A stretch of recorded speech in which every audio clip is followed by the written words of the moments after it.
La autoinmunidad puede definirse como la respuesta inapropiada del sistema inmunitario al dirigir la actividad inmunitaria humoral y la mediada por células T contra antígenos propios, también llamados autoantígenos. Los individuos con un desarrollo inmunológico sano generan un estado de autotolerancia, en el cual el sistema inmunitario evita que se seleccionen, activen y proliferen células autorreactivas, es decir, células que tienen una mayor afinidad para reaccionar contra moléculas del propio cuerpo y producen daño a los tejidos normales del organismo. Entonces, la autoinmunidad puede definirse también como la pérdida de la autotolerancia. La autoinmunidad puede desencadenar enfermedades autoinmunes que, dependiendo de los tejidos que afectan, se clasifican en sistémicas y locales. ¿Qué es la tolerancia central? Es un mecanismo de control en el cual los linfocitos autorreactivos son eliminados, manteniendo así la capacidad del sistema inmune para discriminar entre lo propio y lo extraño. La selección tímica se da cuando los linfocitos T formados en la médula ósea pasan al timo, donde se llevará a cabo el proceso de selección positiva y selección negativa. Los linfocitos llegan a la corteza donde interaccionarán con un gran número de células APC. Si el linfocito no cuenta con las características necesarias, este pasará directamente a apoptosis.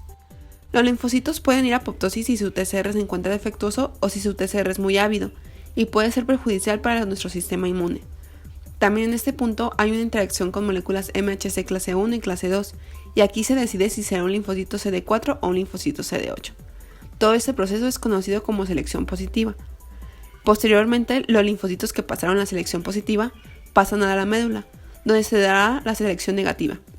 Aquí hay una gran interacción con las células APC que presentan antígenos propios y antígenos extraños. Si un linfocito reconoce antígenos propios, este será apoptosis. En cambio, si el linfocito hace su función de reconocer lo extraño, pasará a la circulación. Aproximadamente solo el 2% de los linfocitos creados logran salir del timo. Dado que la tolerancia central es imperfecta y algunos linfocitos autorreactivos llegan a la periferia y a los tejidos linfoides secundarios, existe la tolerancia periférica, mecanismo por el cual se mantiene regulada la respuesta inmunológica contra los antígenos propios. Esto involucra eliminar, hacer anérgicos o suprimir de manera activa a los linfocitos autorreactivos. Para que ocurra la activación normal de las células T, se requiere de la segunda señal de coestimulación por medio del receptor CD28 presente en las células T y el ligando B7 expresado en las células presentadoras de antígeno. En cambio, si el antígeno es presentado por células que no expresan coestimuladores, se genera una señal negativa y el linfocito T se convierte en una célula enérgica, es decir, con la falta de la capacidad de respuesta a un estímulo antigénico. Factores que favorecen la autoinmunidad. El desarrollo de las enfermedades autoinmunes involucra no solo la pérdida de la tolerancia, sino también factores genéticos y ambientales. La principal asociación génica se encuentra con las moléculas del HLA1 y 2. No obstante, la predisposición genética por sí sola no es suficiente para desencadenar una respuesta autoinmune. Las infecciones víricas y bacterianas actúan como agentes desencadenantes al crear el microambiente adecuado para la transvasación de las células del sistema inmune al sitio de daño. Algunos síndromes autoinmunitarios son más comunes en ciertas ubicaciones geográficas o en climas particulares. Esto sugiere un enlace entre exposiciones ambientales o factores de estilo de vida como la dieta en la aparición de enfermedad autoinmunitaria. Las infecciones también pueden influir sobre la inducción de autoinmunidad.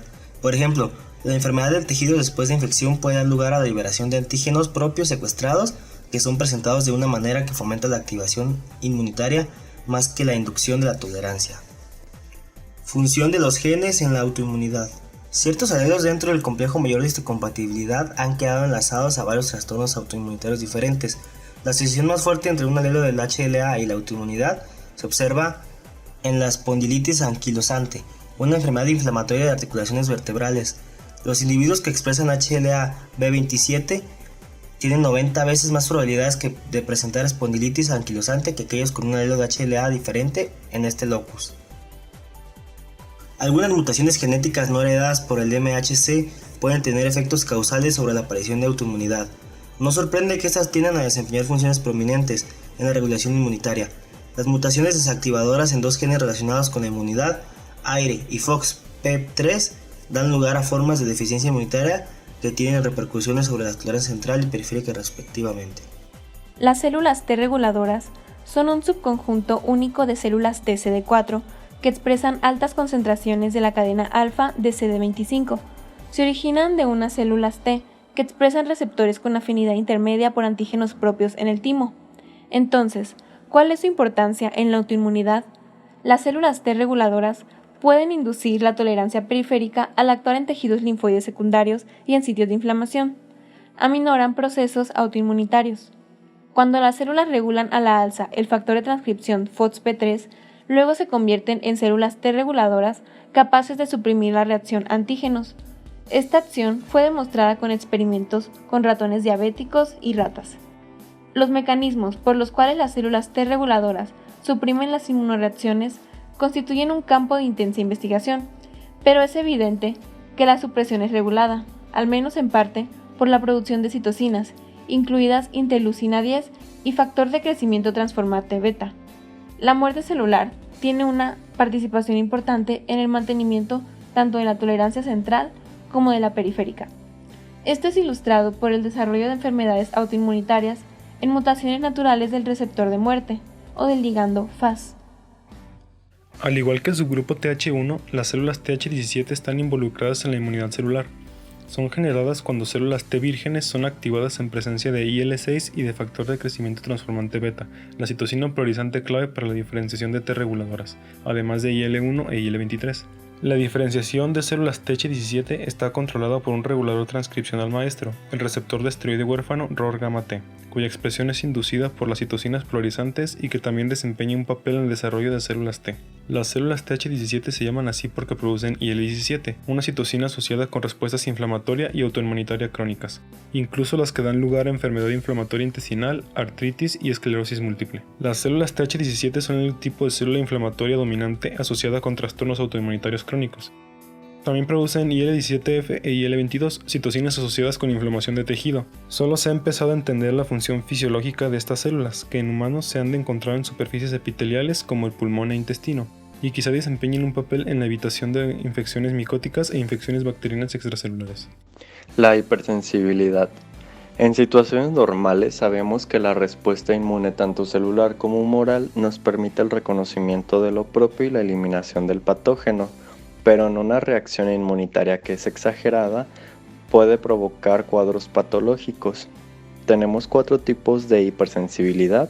El tipo 1 es un mecanismo que se observa preferentemente en enfermedades alérgicas, como por ejemplo asma alérgica por el polen de algunas plantas, la alergia alimentaria y por otros mecanismos.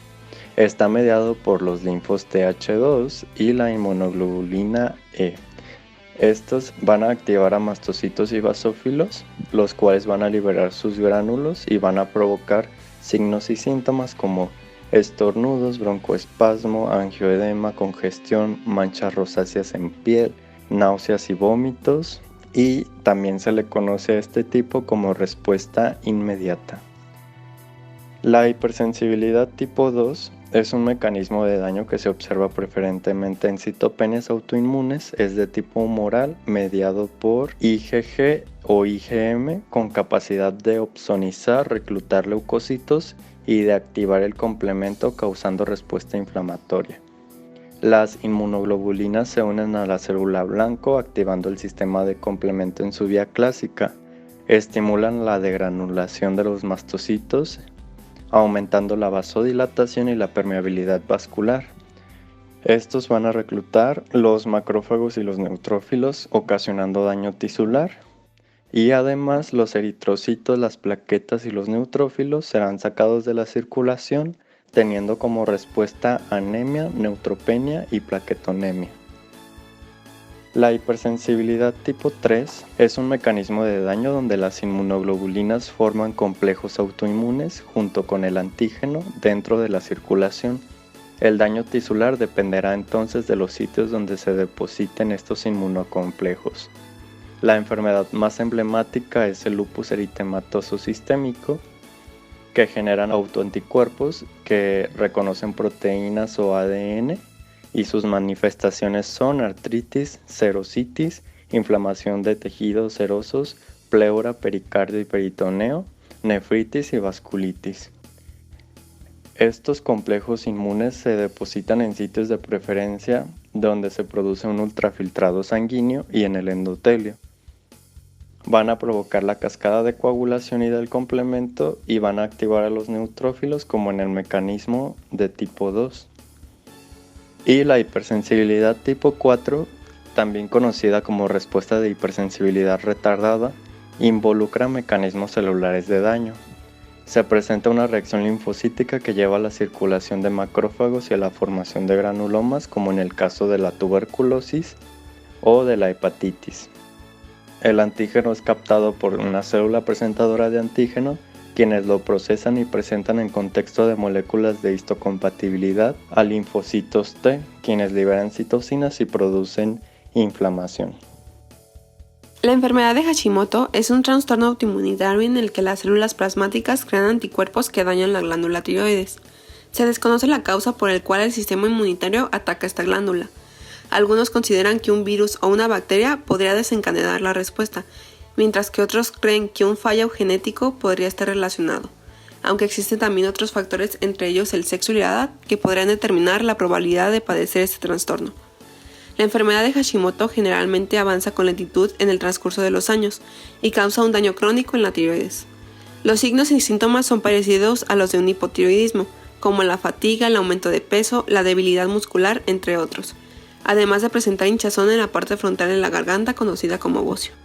La trombocitopenia inmune primaria es un trastorno autoinmune adquirido, caracterizado por una disminución transitoria o persistente del recuento de plaquetas.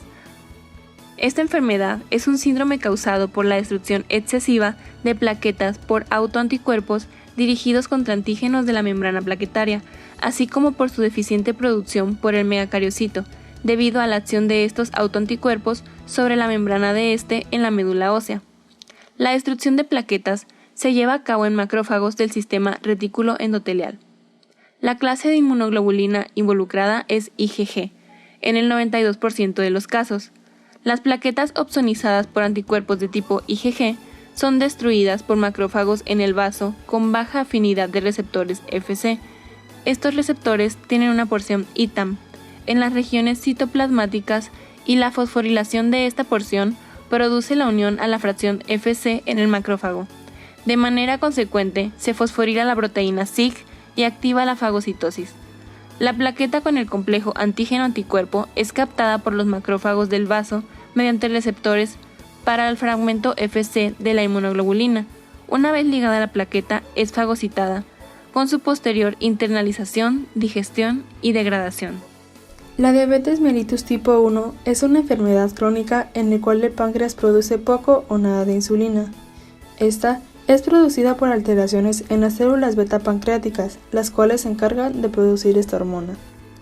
Todo esto causado por la respuesta autoinmune mediada por los linfocitos T autorreactivos, los cuales reconocen como no propios a los antígenos de las células beta y se crea una respuesta contra ellas, lo que se traduce a una disminución en la producción de insulina, desencadenando un aumento de glucosa en la sangre, lo que conlleva una hiperglucemia, dando como resultado los signos y síntomas característicos de la diabetes.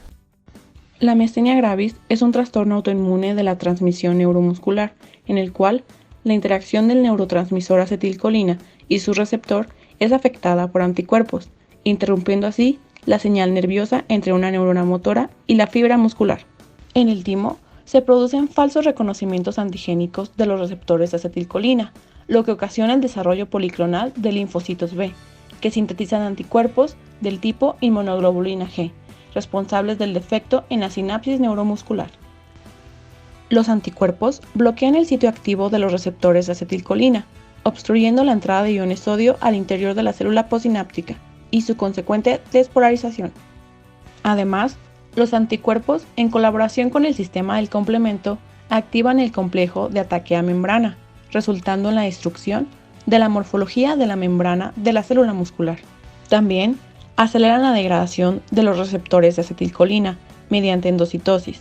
Finalmente, la reducción de uniones sinápticas provoca la deficiencia en la transmisión del potencial de acción.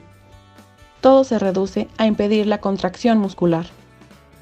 Entre los síntomas más comunes se encuentran la debilidad muscular y la fatiga. Estos síntomas resultan en la imposibilidad de realizar actividades básicas como subir escaleras, además de otros síntomas, como la caída del párpado, también llamada ptosis palpebral, y la visión doble, llamada diplopía. La crisis miasténica es una de las complicaciones más importantes, que ocurre cuando los músculos que controlan la respiración se debilitan tanto que no pueden realizar su función, pudiendo provocar incluso la muerte. Es una enfermedad autoinmune que afecta principalmente las glándulas exócrinas. Los pacientes que padecen esta enfermedad tienen algún fallo en los mecanismos de tolerancia central o periférica, lo que provoca que generen autoanticuerpos contra las glándulas lagrimales, salivales, hígado, riñón, tiroides, etc., provocando una característica queratoconjuntivitis zika y xerostomía. El lupus eritematoso sistémico es una enfermedad autoinmunitaria grave de carácter revisión recaída y multisistémica. El término lupus sistémico implica que en casi todos los órganos o sistemas del organismo pueden verse afectados. El comienzo de la enfermedad puede ocurrir a cualquier edad, pero es mucho más frecuente que se presenten en adultos jóvenes, especialmente mujeres, con un ratio mujer-hombre de 9 a 1.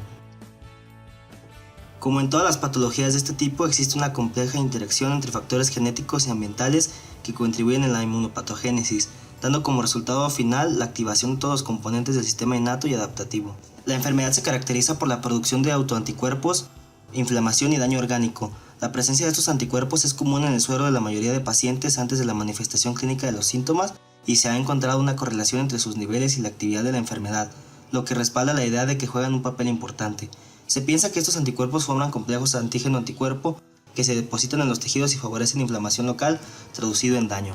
En pacientes con lupus eritematoso sistémico es característico un incremento de la apoptosis y una eliminación defectuosa de este material. Los autoantígenos típicos suelen agregarse en la superficie de los cuerpos apoptóticos, incrementando así su exposición al sistema inmunitario. Las células B son las encargadas de generar anticuerpos. El lupus eritematoso sistémico está caracterizado por una activación inadecuada y una proliferación de células B de memoria autorreactivas en la periferia. Pasando a la artritis reumatoide, este es un trastorno inmunitario bastante común diagnosticado entre los 40 y 60 años de edad con mayor frecuencia en mujeres. El principal síntoma es la inflamación crónica de las articulaciones, aunque también suele haber afección en los sistemas hematológico, cardiovascular y respiratorio. El factor reumático clásico es un anticuerpo IgM que se une a IgG circulante normal, lo cual forma complejos IgM y IgG que son depositados en las articulaciones. Estos pueden activar la cascada de complemento, lo que da lugar a una reacción de hipersensibilidad tipo 3. El tratamiento son los antiinflamatorios no esteroideos y corticosteroides que ayudan a reducir la inflamación. También algunos anticuerpos que bloquean al TNF-alfa y a la interleucina 6.